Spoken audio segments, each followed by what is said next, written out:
حالا فکر کردید چرا بعضی از افراد با وجود داشتن توانایی و قدرت بالا همچنان در کنترل خشمشون دچار مشکل هستن و حتی ممکنه دچار جنون آنی بشن؟ هرکولس. به چیستاکست خوش آمدید. درود بر شما همراهان همیشگی. امروز روایت قهرمان افسانه‌ای یونان باستان را خواهیم داشت. هرکول، قهرمانی که نامش در روانشناسی و پزشکی دیده میشه و نمادی از خشم و خشونت غیر قابل کنترل می باشد. هرکول یا هرکولس فرزند زئوس و الکمنه زن فانی بود. زئوس هرکول نوزاد را هنگام خواب به سینه هرا نزدیک کرد تا با نوشیدن شیر ایزدی قدرت خدایی یابد. با بیدار شدن همسرش هرا هرکول را از خود راند و شیر در آسمان ها پاشیده شد و کهکشان راه شیری پدید آمد. هرا خشم و تنفری از هرکولس به دل گرفت و 2 مار را به گهواره او فرستاد، اما هرکول نوزاد که از قدرت خارق‌العاده‌ای برخوردار بود هر 2 مار را با دستان کوچک خود خفه کرد. این آغاز قدرت هرکول بود. هنگامی که هرکول هنوز کودک بود معلم موسیقی خود را در حالت خشم به قتل رساند. او به خشم شدید و غیر قابل کنترل معروف بود و بخش بزرگی از زندگیش را تحت فرمان این خشم غیر قابل مهار گذراند. یک بار هرا او را گرفتار طلسم جنون کرد تا هرکول در اوج خشم زن و فرزندان خود را به قتل برساند. هرکول کمان و تیر خود را برداشت و پسرانش را نشانه گرفت، چرا که گمان می‌کرد آنها فرزندان دشمنش هستند. کودکان هراسان به این سو و آن سو فرار می‌کردند، یکی پشت پیراهن مادر، دیگری در سایه ستون و آن دیگری پشت محراب، اما هرکول یکی پس از دیگری آنها را کشت. ماگرا همسرش فریاد کشید: آنها فرزندان تو هستند. اما هرکول در دام جنون گرفتار شده بود. پس از این فاجعه هرکول برای کفاره گناه خود را به خدمت پادشاه قرار داد و 12 خوان دشوار را پشت سر گذراند، از جمله کشتن شیر، نابودی مار 9 سر و اسیر کردن گاو نر. هرکول یکی پس از دیگری این خوانها را با موفقیت به پایان رساند. روایت مرگ هرکول نیز دراماتیک است. سانتوری که به صورت نیمه انسان و نیمه اسب است به نام نسوس، دیانورا همسر دوم هرکول را ربود. هرکول تیر زهرآلودی به سمت این سانتوری پرتاب کرد و همسرش را آزاد کرد، اما نسوس قبل از مرگ چند قطره از خون خود را به دیانورا داد و گفت که این خون میتواند عشق هرکول را زنده نگه دارد. زمانی که هرکول عاشق زن دیگری شد، دیانورا جامه او را با آن خون آغشته کرد. دیانورا برای بازگرداندن عشق هرکول چنین کرد، ولی این خون به جای عشق سم بود و هنگامی که هرکول میخواست پیراهن خود را بپوشد باعث سوزانده شدن بدنش شد و هرکول خود را در میان شعله‌های آتش افکند که از این درد در امان باشد. چنین شد. هرکول به المپ صعود کرد و جاودانه شد. در آنجا با هبه الهه جوانی ازدواج کرد و به زندگی ابدی خود در میان خدایان ادامه داد. ریشه نام هرکول، در واقع هرکولس، از ترکیب نام هرا ایزدبانوی یونان باستان و کلوئس به معنای شکوه گرفته شده. در واقع هرکولس به معنای شکوه هرا می باشد. این نام توسط کاهن معبد دلفی بر او نهاده شد تا خشم هرا را که از خیانت همسرش زئوس به او ناشی میشد آرام کند. جالب آنکه هرا در طول اسطوره پیوسته با هرکولس دشمنی میکرد، اما این نامگذاری نمادین میکوشد که او را تحت حمایت معنوی هرا قرار دهد. نام اصلی این قهرمان آلکیدس به معنای نسبت داده شده به قدرت میباشد. اما در روانشناسی عقده هرکول به نوعی خشونت پدر به فرزندان خود نسبت داده می شود. برخی روانکاوان به کشتن فرزندان توسط هرکول توجه کردند و آن را عقده هرکول نامیدند. افراد مبتلا به این عقده خشونت خود را انکار می کنند و همیشه دیگران را مقصر می دانند. این مردان معمولاً در کودکی محبت مادری را ندیدند و در بزرگسالی می خواهند محور توجه همسرانشان باشند. آنها با فرزندانشان بر سر عشق همسر رقابت می کنند و این رقابت اغلب به خشونت می انجامد. البته برخی روانکاوان این نام را قبول ندارند، چون هرکول بیشتر به خاطر 12 خوان قهرمانی‌اش شناخته می شود، نه به خاطر این اقدام جنایت. روانکاوان معاصر اسطوره هرکول را در چارچوب عقده اودیپ نیز تفسیر می‌کنند. آنها داستان او را نماد میل پسر به جدایی از مادر و رسیدن به استقلال مردانه می‌دانند.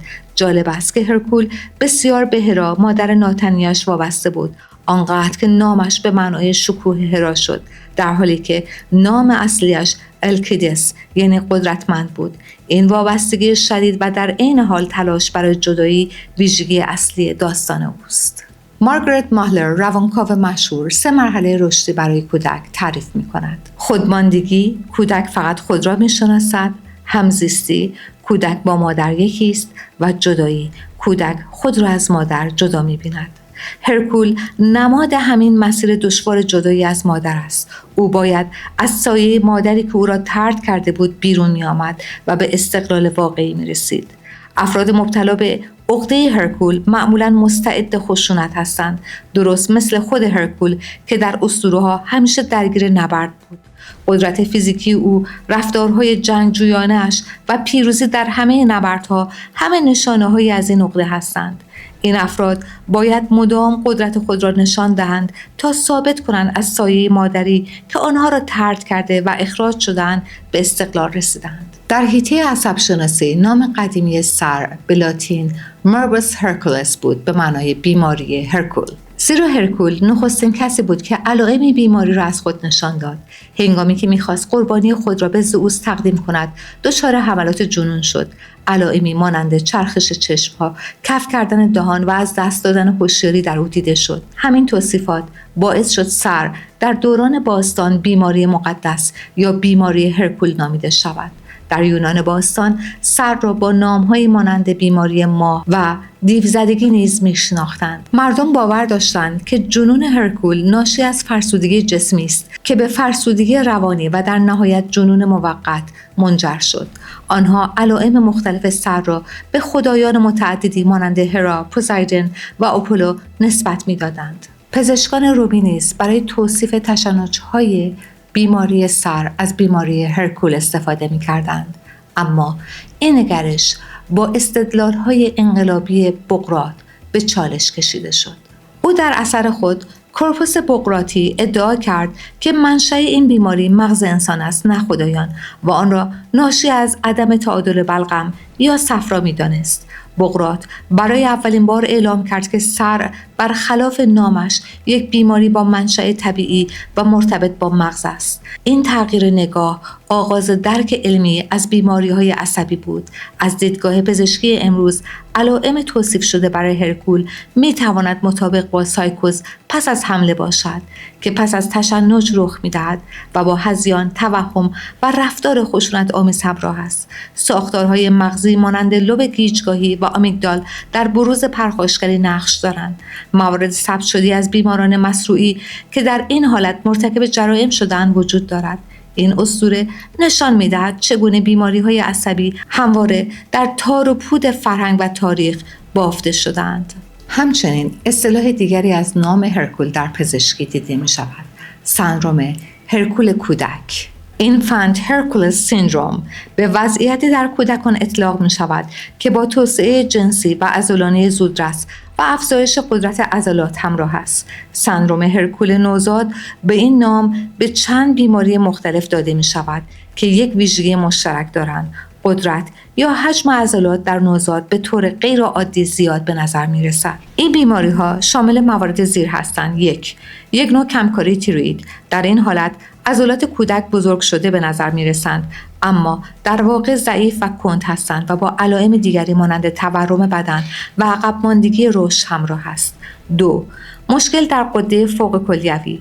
وقتی غده فوق کلیوی به درستی کار نکند به دلیل رشد بیش از حد یا تومور می تواند باعث بلوغ زودرس و قوی تر شدن به نظر برسد. 3. یک جهش ژنتیکی نادر. در این مورد خاص یک ژن که به طور طبیعی رشد عضلات را محدود می‌کند از کار می‌افتد. در نتیجه عضلات فرد از زمان نوزادی بسیار حجیم و قوی می‌شود. و اما در کیهان بی انتها صورت فلکی هرکول که در فارسی به نام زانوزده شناخته می شود در آسمان نیمکره شمالی است. این صورت فلکی مردی را به تصویر می کشد که در حال زانو زدن و نبرد با اژدهاست. شکل قراردادی ستاره‌های اصلی آن یک زوزنقه مشخص را تشکیل می دهند که نمایانگر بدن این قهرمان افسانه است. در اساطیر یونان، هرکول پس از تحمل رنج و عذاب ناشی از زهر ردای مسموم به دست خدایان به کوه المپ برده شد و جاودانه گشت. زئوس به پاس رشادت‌ها و فداکاری‌های بی‌نظیر او برای گرامی داشت یاد و خاطرش تصویر او را در قالب صورت فلکی هرکولس در آسمان نقش بست. حالا تو برایم بگو، آیا تا کنون شده خشم غیر قابل کنترلی را تجربه کرده باشی؟ یا چنین خشم را از سوی والدینت دیده باشی؟